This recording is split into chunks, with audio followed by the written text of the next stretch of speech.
Hey everybody, it's Jeremy. Welcome back to EA Tetragrammaton, where we are playing It is turn 122. And I'm late on this turn because I'm bad. So let's just go. Okay, we've got a couple of different things that we have tried out this turn. We're just going to blitz through everything and see where it ends us up. We have empowered 2 liches in air for the purpose of gaining cross paths into Death and Air. We've done a couple of Naiad Warriors, some more Lichcraft, Kusarikus, Yetis, Great Eagles, etc. And then we have some more active stuff like Flames from the Sky in Delufe, 21 units killed. We've got another Flames from the Sky on Delufe, 15 units killed. And then the third Flames from the Sky on Delufe, 24 units killed. So that's a pretty fair amount of units. If we remember, there were, I think, about 200, maybe 150 units there, and a lot of them were mages. So there, I think it's probably a decent chance that of the 60 or so that we killed, that we scored a couple of mage kills. Probably not worth the 90 fire gems that we just tossed out there, but we're kind of just fishing at this point, right? We mind hunted and killed another Melkart. That's pretty good. We have done some more Curse of Bloods, and then we have some battles. We got a Magic Phase battle in Black Alps as some Amis teleported in to kill one of our Enkidu Shamans. And this actually just goes kind of funny, right? They come in Soul Slaying, obviously. This guy has 20 magic resistance. So not really a lot, truth be told.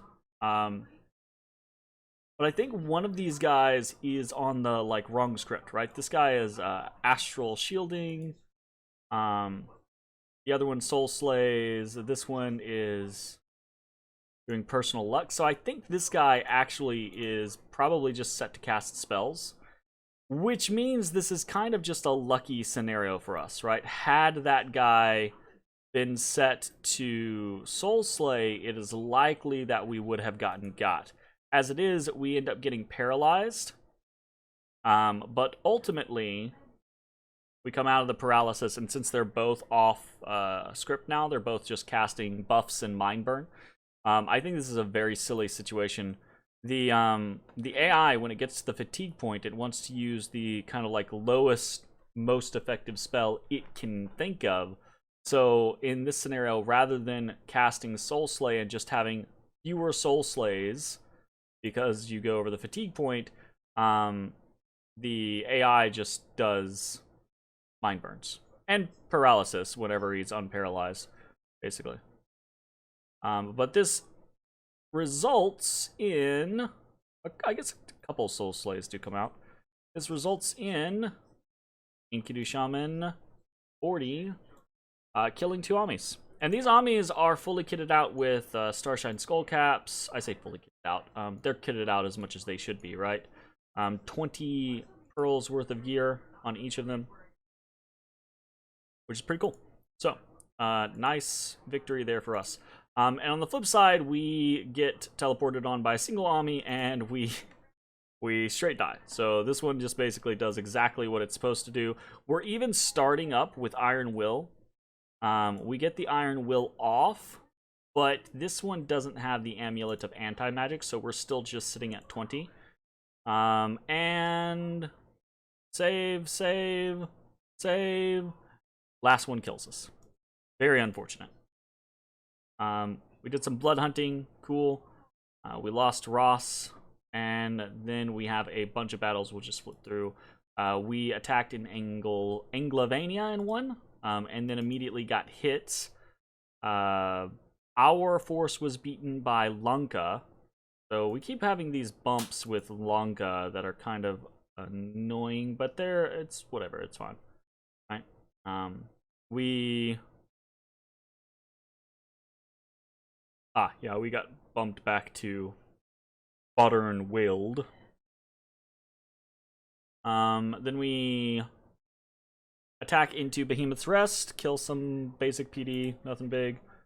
Get attacked in Caves of Madness, take control of a bunch of provinces, Get attacked in Erd, lose. Attack in Karnag, win. Get to watch a battle in Utvania, which isn't really... I would watch this, but it's legitimately just undead breaking upon a Melkart. It's not really anything interesting.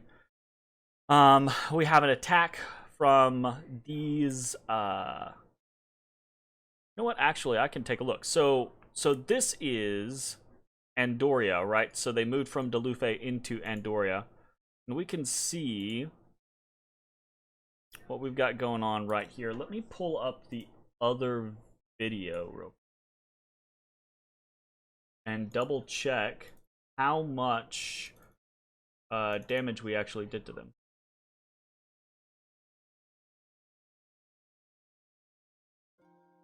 Doki Doki Panic.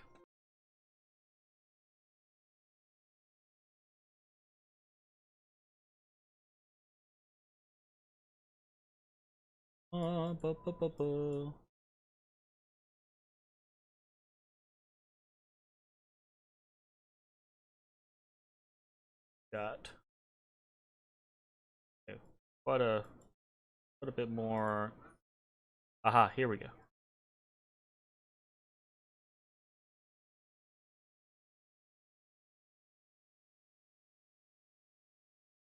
Ooh, I skipped it far.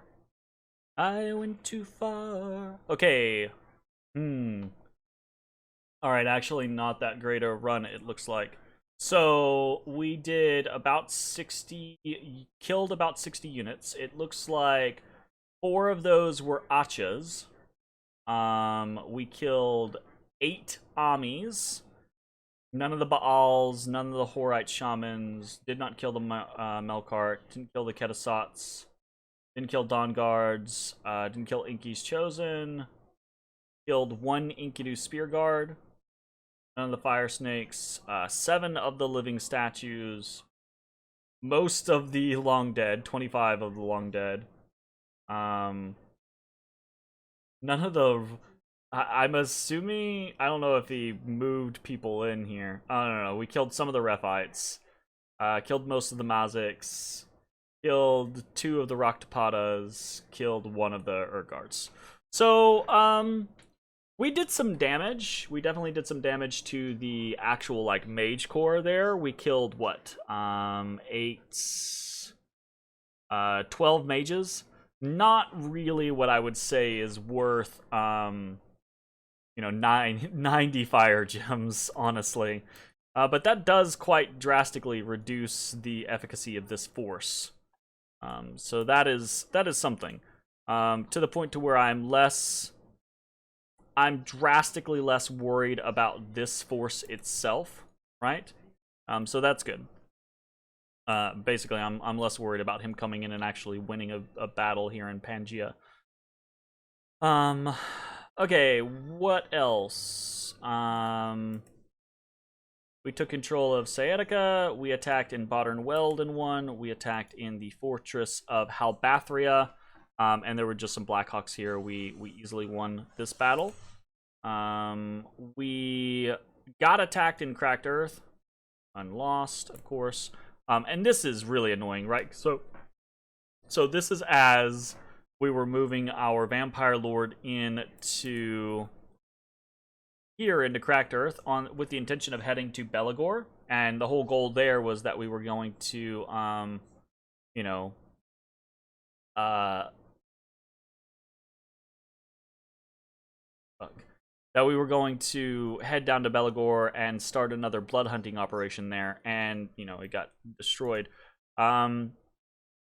That's really kind of crap. That's unfortunate.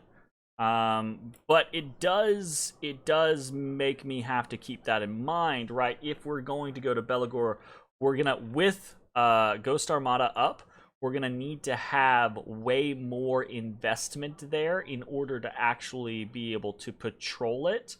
Otherwise, we run the risk of getting hit here in Belagor and having that patrol wiped out and then having massive amounts of unrest, right? So that's a big issue, because that is what happens in Belagor as well from the rest of them. So that's a big problem. We get attacked in Kunaral, and we lose some population in Troa. Fortunately, in Kunaral, we are able to defeat them with our province defense and our patrolling thralls. Easy peasy. Diseases continue. Under siege in Belagor. We're not actually under siege in Belagor anymore. Fortifications unharmed. A bunch of patrolling, etc., etc. Awesome. What are we doing? Continuation of the cause. We have a shit ton of immortals and or Tartarians and or Enkidu shamans and or kings of elemental fire that are messing around in Hinam's territory. So we're attacking into 1, 2. I'll just go over it. We don't really have much else to go over anyways. So attacking with Tart 14 into Erd and Tart 15 into Villia. So these two are actually usable this turn. They're not suffering from madness. Moving Lich 12 and Lich 4 into Edirol. We're moving Lich 16 from Halamire to Mirius. We're moving Lich 18 and 10 into Ross. We are moving Lich 14 onto White Forest. We're moving Lich 20, basically taking provinces behind. If he decides to stand still, that's great. He kills a Lich. Whatever. Don't give a shit. Right? He stands still for a turn. He kills a Lich. Cool. He's not moving towards an objective.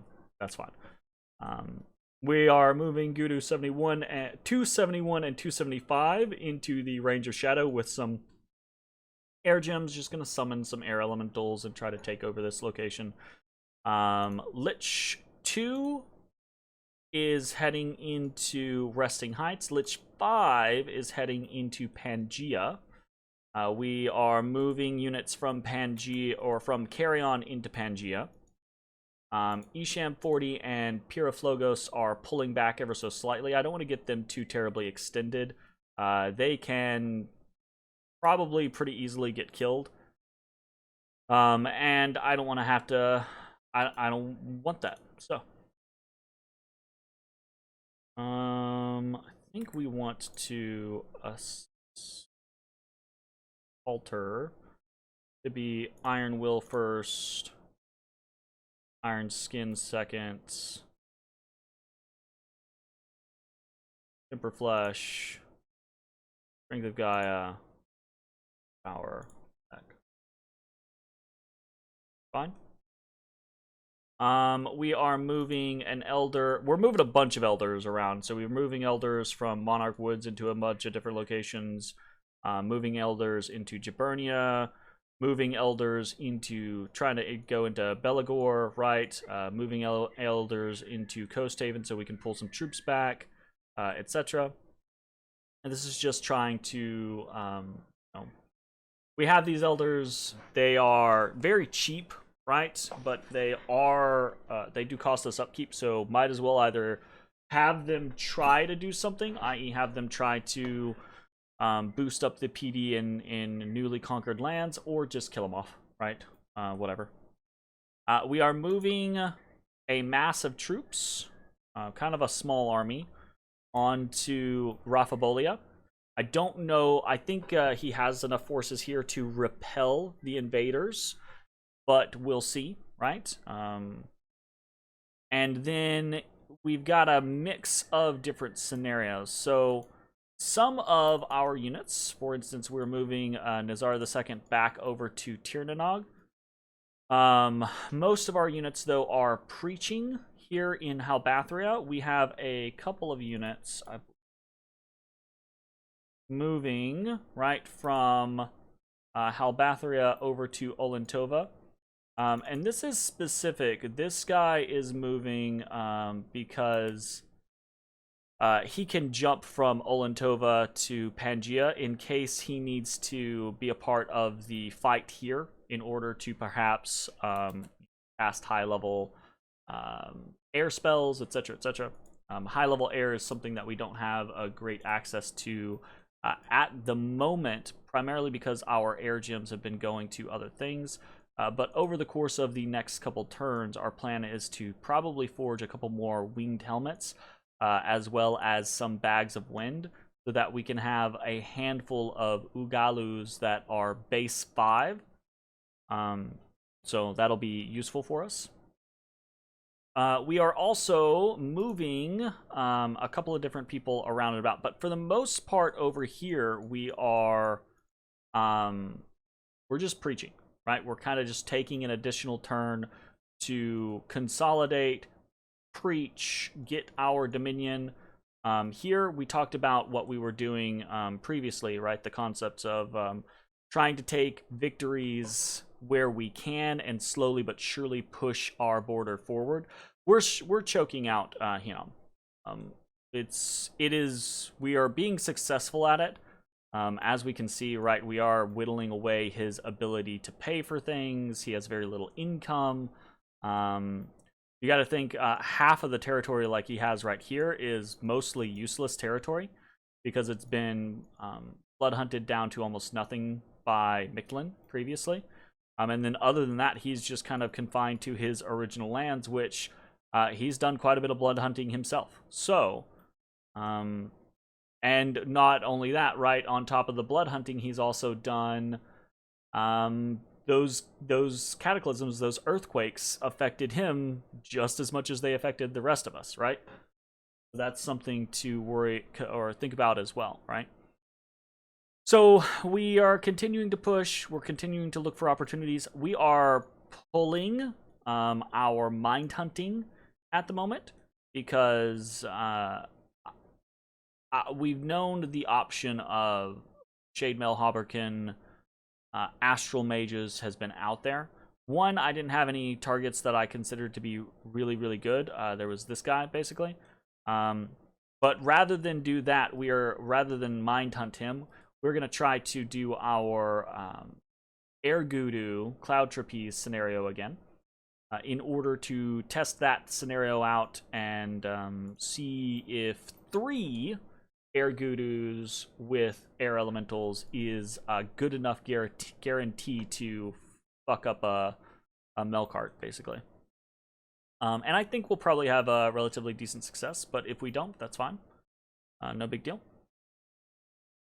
We continue to move. We're going to take Cracked Earth back, but we continue to move towards Belagor. We're sending multiple vampires there now.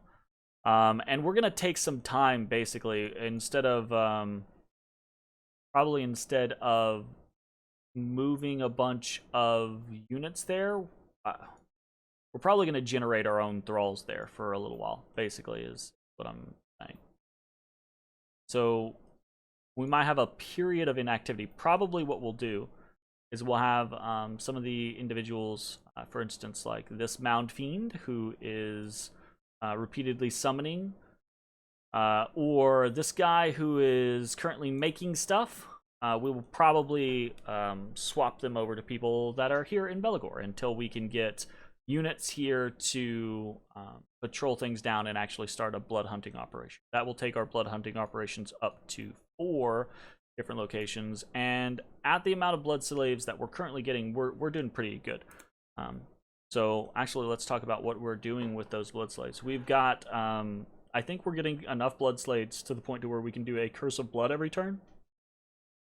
And sometimes we have enough blood slaves to do 2 Curse of Bloods every single turn. Alternatively, we could get to the point to where we are doing a Curse of Blood and a Forces of Darkness every turn. What is a Force of Darkness? Force of Darkness is... it's 50 blood slaves, right? And it gives us 14 Fiends of Darkness. These guys are pretty decent combatants with 2 claw attacks, flying, all of the normal devil stuff, and they're pretty nice. Honestly, they're pretty good. They have very high map move. I say very high. They're like 22 map move or something like that, so they mesh very well with Vampire Lords.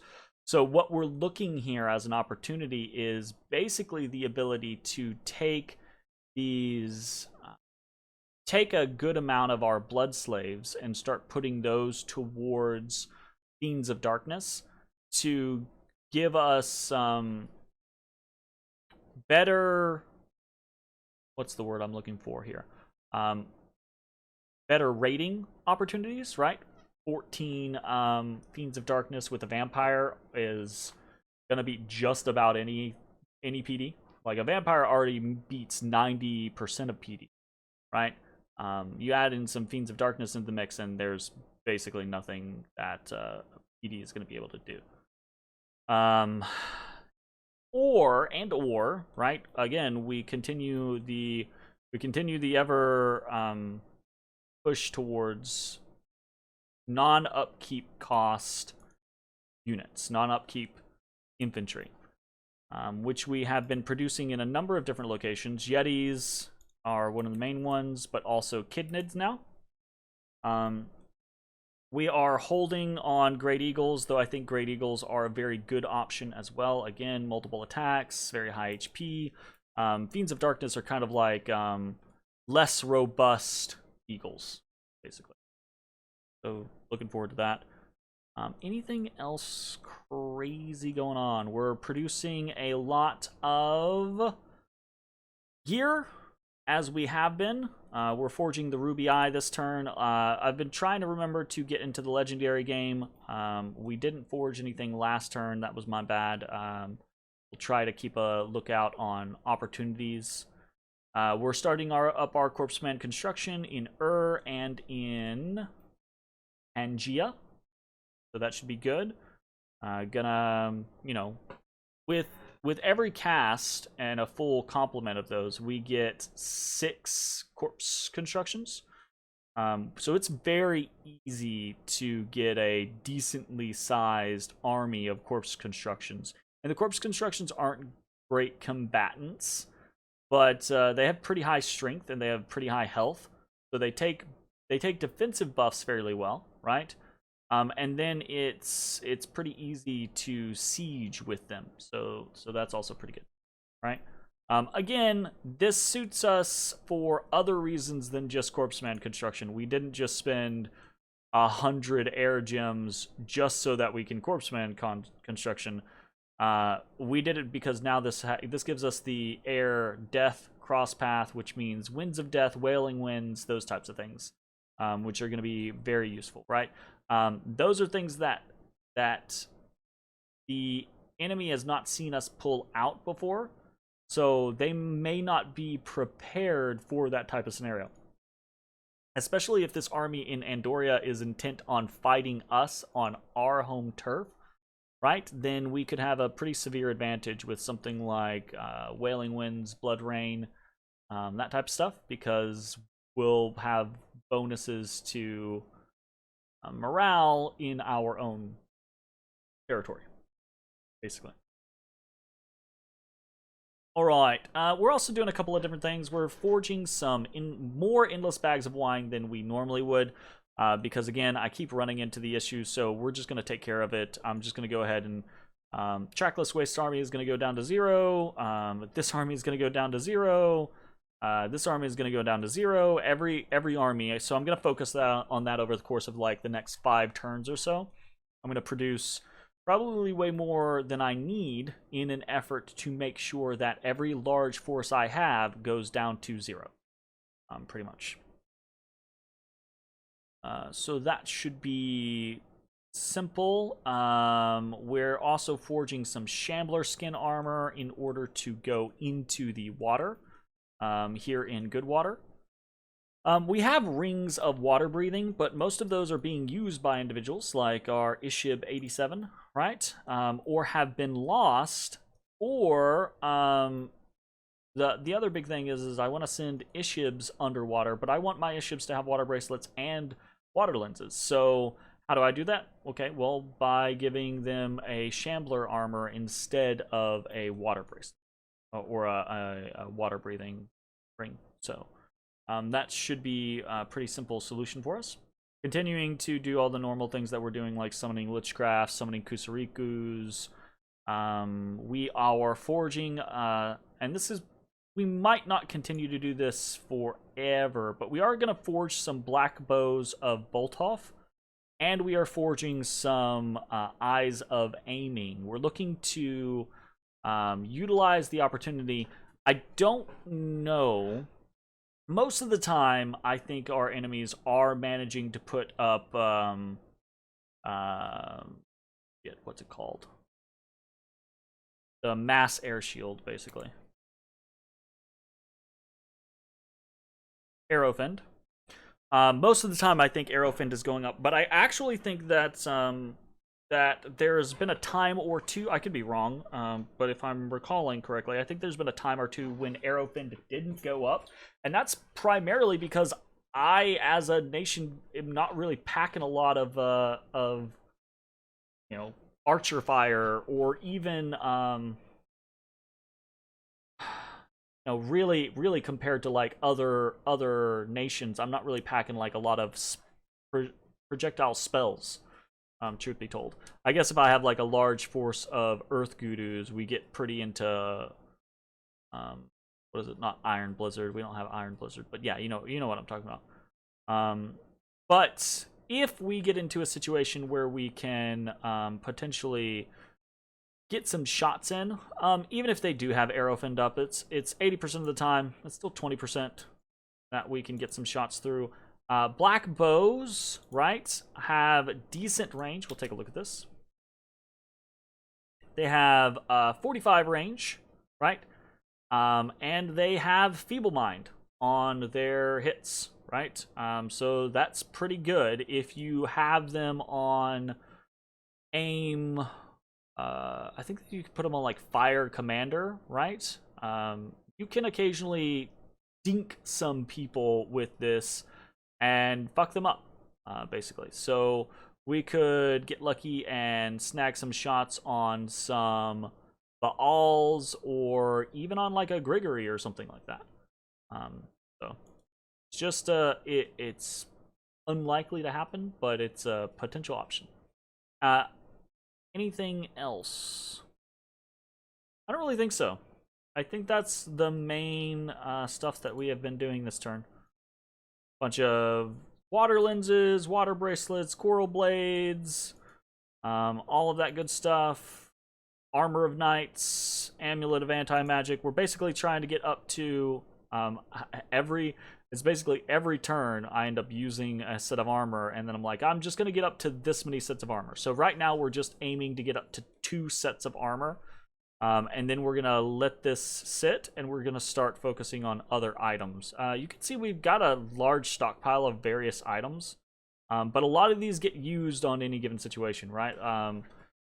You might think, oh, we've got a lot of stuff that we're not using, but actually it's only this stuff here up in the top right that we're not really utilizing, and even some of that is situationally useful to us. All the rest of the stuff, we haven't pulled the trigger on like Eye of the Voids or anything like that. But we've been using spell focuses. We use the Boots of the Messenger out the wazoo. We've used all the rest of this stuff. I could probably get rid of Sanguine Dowsing Rods, but they're not this. I'm not hurting for space, but those would probably be the first to go. Anyways, I think that is pretty much it for the turn. Nothing crazy interesting, but we're doing the slow push to break Hinnom, and our stockpiling efforts go well, right? If Hinnom falls soon, we should be able to take a Gift of Health very easily. And that should be a very big, very important thing for us. We're also poised, depending on how things go in Raphabolia and how things go in White Forest, we're actually poised to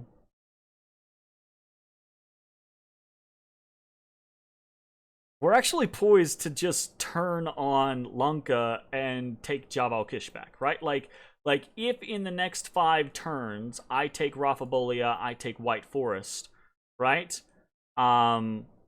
Fuck it. I can just pull the trigger and go for Jabal Kish, and that's game. Like, the reason why Lanka demanded Jabal Kish was so that I couldn't, in the course of this fight, just take 1 or 2 of these 3 and then win. I would have to take all 3, or I would have to take Am I mathing right? Hey, let me double check. Before I fucking just spout off completely incorrect information. Throne of Ascensions. We've got Shattered Throne, Throne of Destiny, and Throne of the Moon. So that is 3, 6, 8, right? We've got Golden Throne, and we've got the Throne of the First Age. So Golden Throne and Throne of the First Age. Golden Throne is 2. Throne of the First Age is 2. So that's actually a problem for us. Because that puts us at 10, 12. So, yeah. If they were both 3s, that would actually be okay. Because if they were both 3s, we'd be at 14. And then we would just need this throne right here, the Throne of Eternal Suffering, to be the final one. So, so not quite.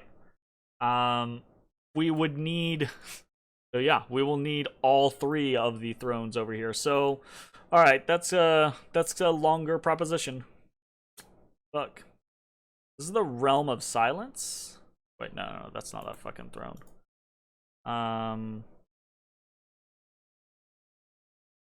That's the Throne of.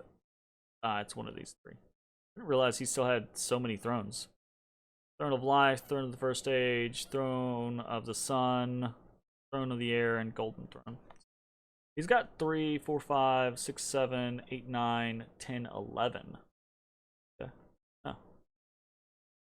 Good to know. Okay. Well, I take it back. I thought we were actually really way closer to a throne victory than we are. This is going to be a horrible slog for the rest of eternity. We're never going to get away from this. Never gonna get it, never gonna get it, never gonna get it. Whoa, oh, oh. Okay. That's it for the turn. Slow progression forwards. We'll see you next time. Bye, everybody.